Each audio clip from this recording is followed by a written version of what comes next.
बिस्मिल्लाहिर रहमानिर रहीम। आज विश्व नारी दिवस। ন্যাশনাল এমপ্লয়মেন্ট হিউম্যান রাইটস ফাউন্ডেশনের পক্ষ থেকে, সিটিজি টাইম এবং চ্যানেল কর্ণফুলীর পক্ষ থেকে দেশবাসী বিশ্ববাসীকে সালাম, শুভেচ্ছা, অভিনন্দন জানাচ্ছি। আজ বিশ্ব নারী দিবস। নারীরা মা জাতি।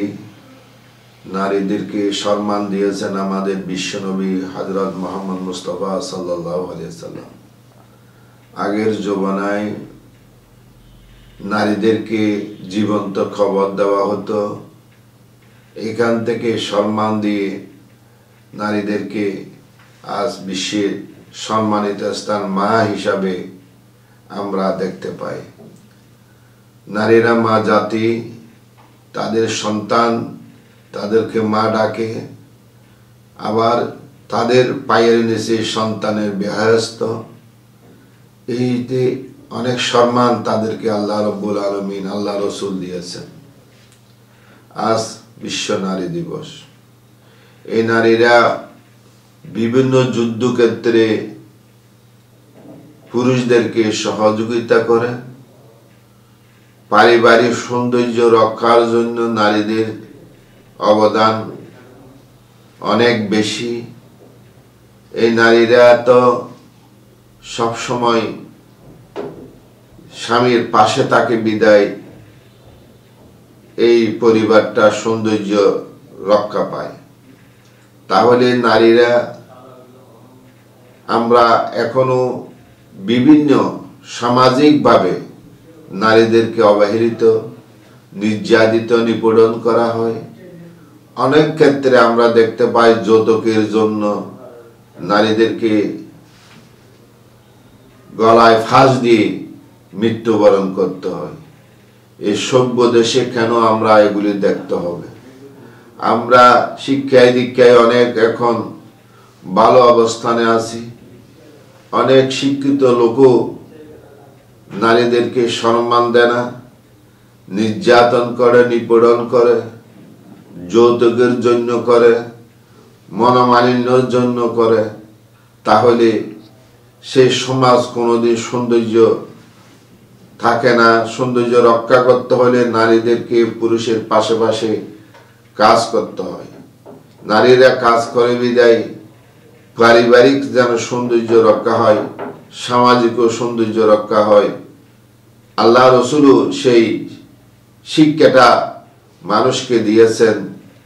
আমরা শ্রেষ্ঠ জাতি, সেই জাতি হইল ইনসান জাতি। পৃথিবীতে অনেক মাখলুকত বাস করে, তবে জিন ইনসানের হিসাব আল্লাহ রাব্বুল আলামিন নিবে। এই জন্য মা জাতিকে আল্লাহ রসুল অনেক সম্মান দিয়েছেন এবং তাদের দায়িত্ব অনেক বেশি।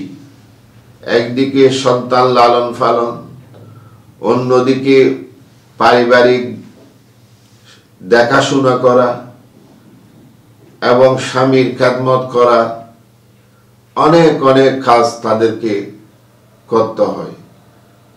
তাহলে আমরা সেই নারীকে যদি সম্মান না দিই, তাহলে আমাদের দুনিয়া এবং আখিরাতের কোনো কল্যাণ বই আনবে না।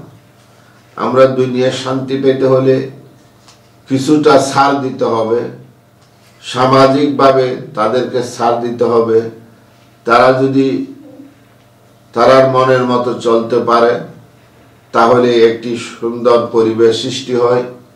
সামাজিকভাবে তারা মানুষের অনেক কাজ করতে পারে। পর্দার ভিতর অনেক কাজ করা যায়।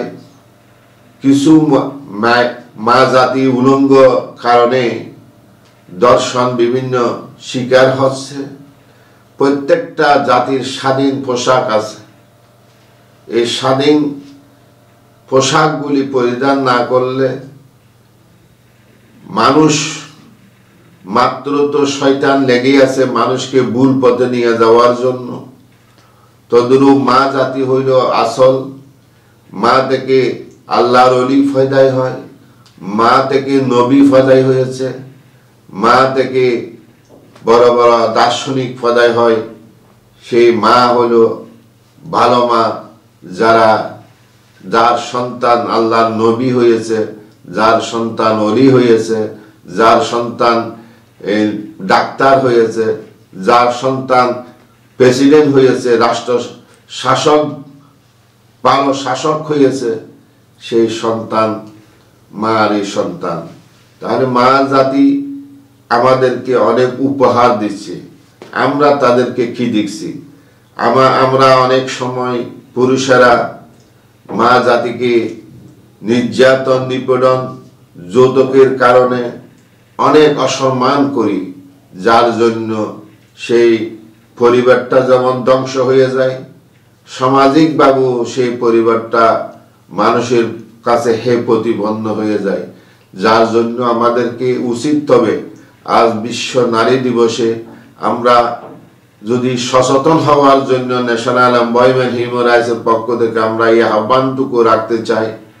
আমরা মা জাতিকে সম্মান করব, তাদের মর্যাদা তাদেরকে দিব, তাদের স্বাধীনতা তাদেরকে দিব, তারাও আবার সামাজিকভাবে যেন ক্ষতি না হয়, চলাফেরার ক্ষেত্রে, উঠে বসার ক্ষেত্রে, পারিবারিক যে বন্ধন আছে সেই বন্ধনটা যেন নষ্ট হয়, সেদিকেও তারা লক্ষ্য রাখবে।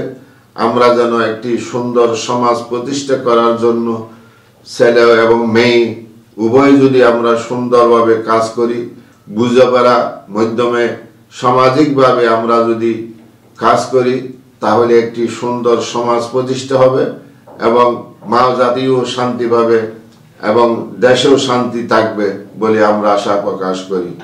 কারণ মা জাতির উলঙ্গপনার কারণে গুনাহ হয়, সেই গুনার কারণে আল্লাহ রব্বুল আলামিন গজব নাজিল করে। আমরা যে গজবগুলি দেখতে পাই, ভূমিকম্প, জলোচ্ছ্বাস, ঘূর্ণিঝড়, প্রাকৃতিক আগুন, ঘরে আগুন লাগা, এগুলি আমাদের পাপের ফসল। কারণ পাপটা বেশি হয় একটু উলঙ্গপনা যদি মহিলা চলাফেরা করে, সেই ক্ষেত্রে পুরুষের গুনাহ হয়। গুনাহ বাড়তে বাড়তে যখন পাপ বাড়ি হয়ে যায়, সেই সমাজ ধ্বংস করে যায়, সেই দেশ ধ্বংস করে দেয় আল্লাহ রব্বুল আলামিন, তার দেশ থেকে বরকত উড়ে যায়। এই জন্য মার পিছনে একটি সমাজ যেন সুন্দর থাকে, পৃথিবীতেও সুন্দর থাকে, মা জাতিরা সেই সৌন্দর্য রক্ষা করতে পারে। আল্লাহ রব্বুল আলামিন আমাদেরকে সেই বুঝ জ্ঞান দান করুক, আমরা যেন সামাজিক সৌন্দর্য বজায় রাখে চলতে পারি। আল্লাহ যেন সে তৌফিক দান করুক। ওমা তৌফিক ইল্লা বিল্লাহ। আসসালামু আলাইকুম ওয়া রাহমাতুল্লাহ।